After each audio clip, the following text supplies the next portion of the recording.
falling to the ground. Kinda like the sound makes me feel so okay, but that's just how I look it, don't really portray what's inside this mind. Feel like Dexter and Pompeii, heads full of madness. Sometimes I be great, sometimes I'm just okay.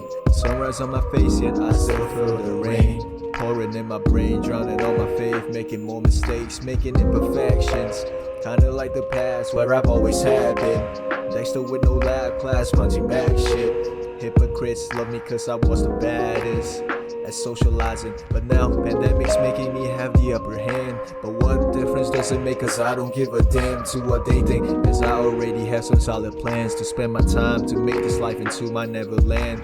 Till the situation decides to end, I'll be staying in my lane, in my mind, and play pretend that I'm okay, even though I really want a van that I can't wait to be able to go meet my friends.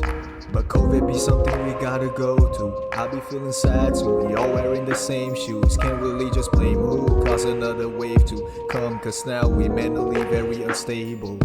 But at least we just gotta make the best of it. That's what I be making midnight memos for the hell of it. Sleepless nights be more right, cause I know I be doing this. Take advantage of some kryptonite and make an influence to an audience. I hope my blind confidence make more positive impacts on some, like to have a toggle switch. If I can be more productive, so can you too. I bet you have more drip than this whole rainy season able to drop on my head. Raindrops